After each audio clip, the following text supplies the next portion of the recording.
bahwa segala pekerjaan Allah tidak terselami. Kita tidak pernah memahami jalan pikiran Allah, memahami rencananya dan kehendaknya. Manusia tidak bisa pernah memahami kehendak Allah. Dari awal sampai akhir firman Tuhan telah katakan itu. Tetapi berbahagialah kalau kita meskipun nggak ngerti, nggak memahami, tetapi kita tetap mau percaya kepadanya. Amin. Pengkhotbah 8 ayat 16 sampai 17. Ya, kita baca sama-sama ya. 2, 3. Ketika aku memberi perhatianku untuk memahami hikmat dan melihat kegiatan yang dilakukan orang di dunia tanpa mengantuk siang malam, maka nyatalah kepadaku bahwa manusia tidak dapat menyelami segala pekerjaan Allah yang dilakukannya di bawah matahari. Bagaimanapun juga manusia berlelah-lelah mencarinya, yang tidak akan menyelaminya. Walaupun orang yang berhikmat mengatakan bahwa ia mengetahuinya, namun ia tidak dapat menyelaminya. Amin, saudaraku. Saudara, menyelami atau memahami kehendak Tuhan bukan satu hal yang mudah ya, karena Allah itu maha kuasa, karena Allah itu tidak terbatas sedangkan kita terbatas, saudara ya. Pemahaman kita tidak sanggup untuk mengenal, memahami Allah, tidak sanggup. Tidak ada yang kuasa yang ada di bumi ini yang sanggup memahami kehendak dan rencana Allah. Pengkhotbah ini memberitahu kita bahwa seluruh kegiatan kita di atas muka bumi ini tidak ada artinya dan akan sia-sia jika dilakukan terlepas dari kehendak Allah. Jadi kitab pengkhotbah ini ingin menghancurkan semua harapan palsu umat manusia kepada dunia sekuler. Dia ingin pembacanya juga seperti saudara dan saya yang membaca pada saat ini ingin melihat benar-benar ya kenyataan yang serius bahwa di dalam dunia ini ada kejahatan, ada ketidakadilan, ada bahkan kematian pun bisa menjemput kapan saja. Hidup kesia-siaan kalau terlepas daripada pimpinan Tuhan, terlepas dari kehendak Allah, sia-sia. Itu sudah dialami oleh Salomo. Dia sadar ketika saat dia mulai usia tua, dia sempat yang terlepas, dia sempat menjauh dari Tuhan karena memang istrinya banyak, saudara. Jadi istrinya itu mencondongkan dia kepada penyembahan berhala. Jadi bukan memakai hikmat Tuhan lagi, tetapi memakai hikmatnya sendiri. Mungkin untuk mempertahankan kerajaannya ya, untuk supaya bisa berkembang lebih luas lagi ya. Dia memakai, dia mencari istri-istri itu anaknya raja-raja tetangga, anaknya raja-raja bangsa di sekitarnya. Jadi mungkin dia dengan hikmatnya sendiri, dengan cara demikian ya, maka kerajaannya menjadi kokoh, sudah mengandalkan hikmatnya sendiri, saudara. Di situ tanpa terasa sebenarnya hidupnya jauh dari Tuhan. Sementara dia bergelimpangan harta, tetapi hidupnya jauh dari Tuhan. Itu yang dia katakan, semuanya sia-sia ternyata. Dan kita pengkhotbah ini yang mau disampaikan kepada saudara supaya kita lebih pengalaman lagi di dalam hidup ini. Pengkhotbah 12 ayat 13.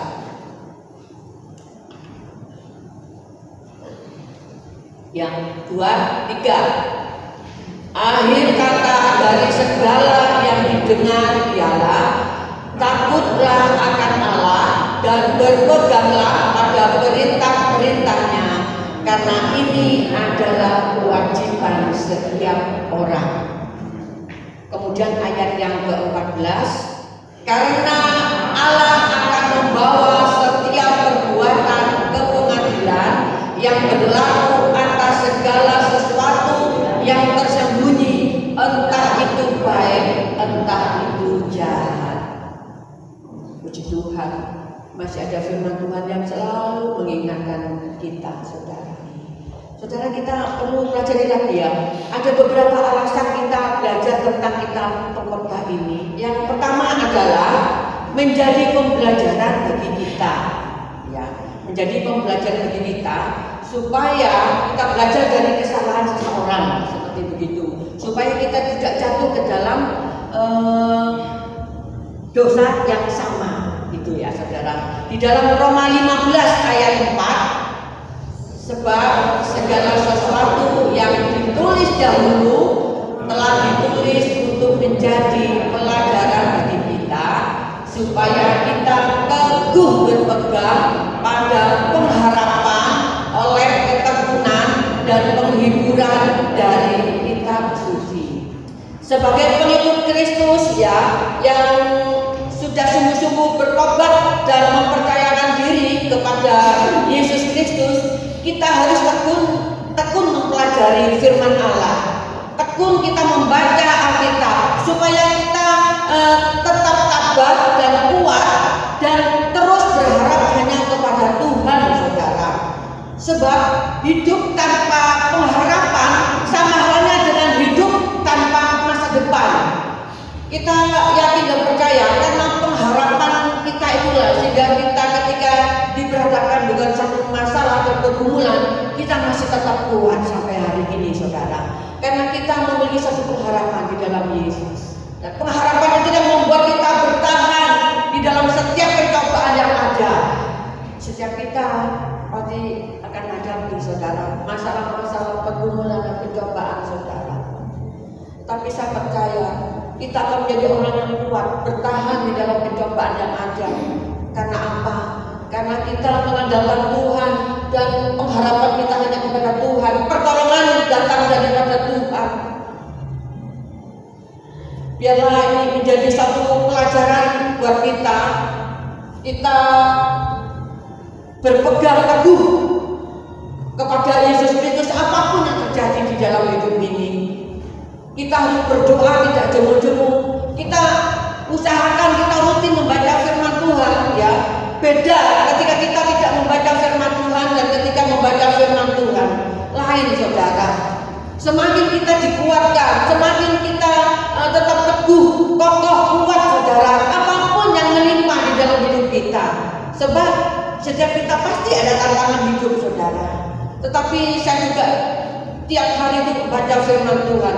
Kalau saya misalnya saking sibuknya ya, saya misalnya lalai gitu ya, satu hari itu mesti ada lalai berikutnya, saudara. Ya. Tapi biarlah pembacaan kita firman Tuhan itu terus kita lakukan dengan taat, dengan setia. Ya.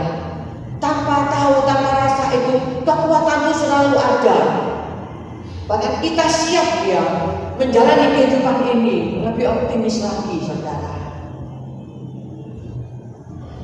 Dan yang kedua ditulis ya sebagai peringatan untuk kita.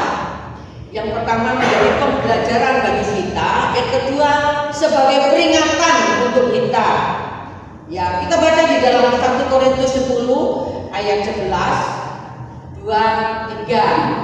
Semuanya ini telah menimpa mereka sebagai contoh dan dituliskan untuk menjadi peringatan bagi kita yang hidup pada waktu di mana zaman akhir telah tiba.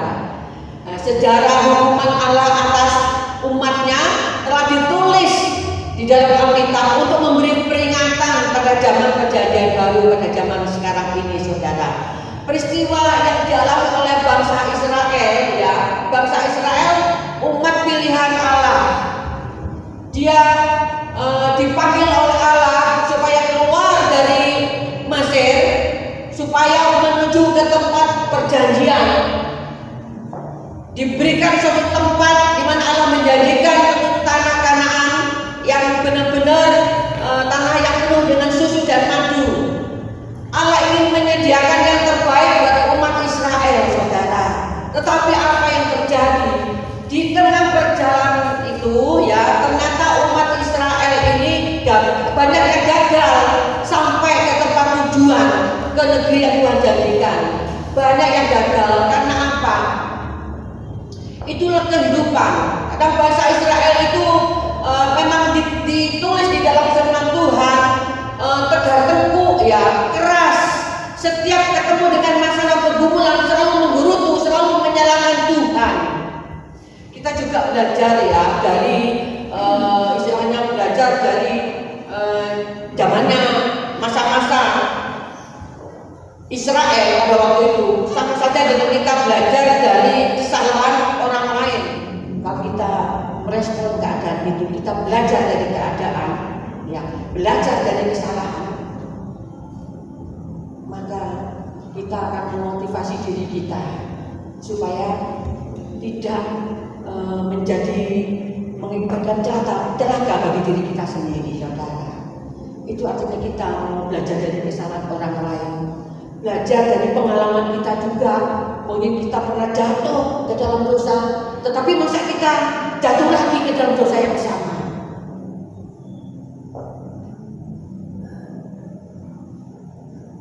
Mari memaknai hidup ini dengan benar, saudara. Hanya dekat dengan Allah saja, hanya memiliki roh yang takut akan Tuhan, sehingga kita mengalami kebahagiaan yang sejati. Saudara kasih Tuhan, terus kita mau belajar yang ketiga adalah firman Tuhan merupakan satu teguran bagi kita, ya, merupakan satu koreksi untuk pengajaran di dalam kebenaran. Hanya firman Tuhan ini yang diilhamkan oleh Roh Kudus, ya, itu akan membuat kita, memberikan teguran, mengingatkan kita, mengoreksi kita, mengajar kita untuk hidup di dalam kebenaran. Kita baca di dalam 2 Timotius 3 ayat 16 sampai 17. Segala tulisan yang diilhamkan Allah memang bermanfaat untuk mengajar, untuk menyatakan kesalahan, untuk memperbaiki kelakuan, dan untuk mendidik orang dalam kebenaran. Dengan demikian, tiap-tiap manusia kepunyaan Allah diperlengkapi untuk setiap perbuatan baik. Manfaat Alkitab untuk mengajar, hal ini sangat penting karena berhubungan dengan Allah, saudara. Karena kita berhubungan dengan Allah, jadi orang biasanya mengikuti ajaran yang sesuai dengan tradisi mereka mungkin, atau ajaran yang anggap mereka sesuatu yang benar menurut mereka. Tetapi satu hal, ya, yang perlu kita tahu, hanya Alkitab yang mengajar kita tentang kebenaran. Dan kita juga perlu pemahaman, kita perlu tahu keselamatan itu yang kita peroleh itu bukan karena usaha kita untuk berbuat baik, bukan karena jerih payah kita, tetapi karena kasih karunia Tuhan. Hanya kasih karunia sehingga kita memperoleh keselamatan, saudara. Jadi kita harus benar-benar mengucap syukur kepada Allah. Bukan karena kita baik kita diselamatkan, bukan karena usaha kita, tetapi kasih karunia. Ketika kita percaya dengan iman kita, kita dibenarkan oleh karena iman kita kepada Yesus Kristus.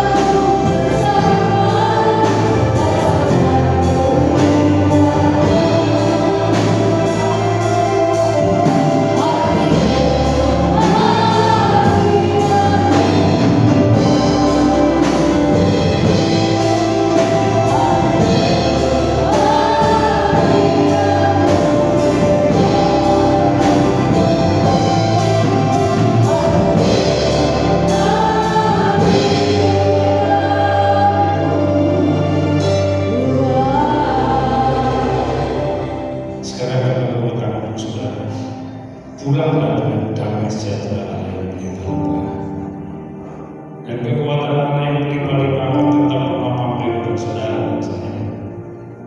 Dan berkat-berkat yang berlimpah-limpah di dalam materi melihara saudara dan saya mulai hari ini sampai Maranatha. Terima kasih Tuhan, semoga kami peroleh dalam persekutuan dengan Bapa, Putra Tuhan yang untuk Tuhan Yesus Kristus Tuhan kita. Dan Roh Kudus menjamin saudara dan saya menikmati setiap janji-janji Allah. Di dalam nama Tuhan Yesus Kristus